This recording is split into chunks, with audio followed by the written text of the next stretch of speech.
खुलुमबाय गोजोन फुंबिलिनि बयनिसिमबो गाहाम हामलायनायखौ जासिहरग्रोनाय थाबाय। दिनैनि गिबि खौराङानो जाहैबाय नावखाथेरनि सुख्लाय सेरफाङाव बिटिसिनि इएम गणेश कछारी बिथाङा दै जगायनायनि राहा खालामनो थाखाय अन्थाइ खाम्फा गायसनदों। मिथिनो मोननाय बायदिब्ला गासै 4,10 लाख रांजों लुजानो गोनां हाबाफारिखौ बिथाङा बेखेवनानै होदों।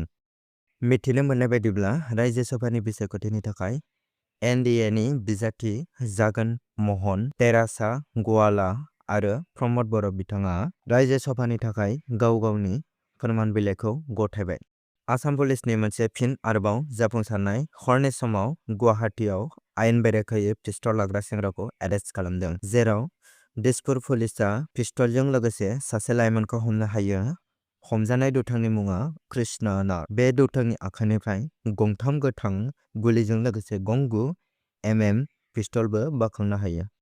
मिरु मन्त्रि सर्बानन्द सनवाल बिथाङा गुवाहाटीआव ब्रह्मपुत्रजों नांजाबनाय मोनब्रै लाइट हाउसफोरखौ दिङा जावनाय आरो दावबायनायाव हेफाजाब होनो गायसनो। खौरांनिफ्राय मिथिनाय बायदिब्ला डिजिपिनि मोनसे फेक एआइ दिहुनजानाय भिडिअ'आ अनलाइन नुजानायनि उनाव आसाम पुलिसआ आयेनारि मावआगान जागायजेनो। हाजोआव गबनाय हलि फालिनाय समाव फुथिमारि दैमायाव साथाम लाइमोनफोरा दुखुनांथावै गबयो। बे जाथाया जादोंमोन हाजो ओनसोलाव।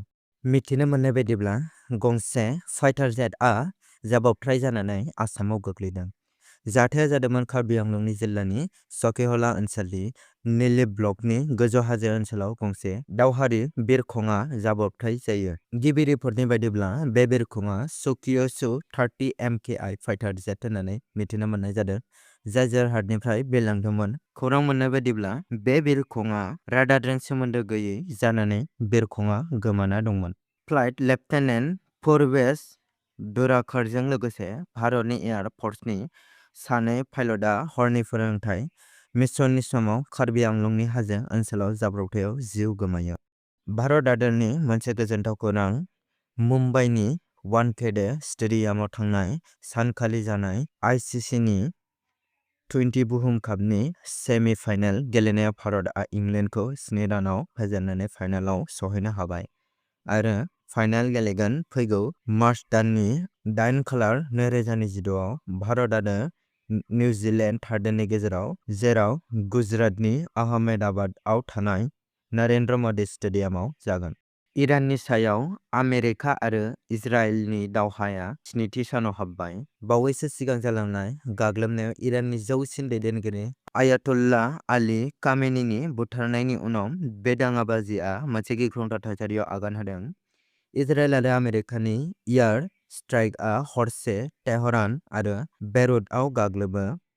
तेहराननि थागिबिफोरा बेखौ दासिम दावहानि गाज्रिसिन हर होननानै फोरमायदों।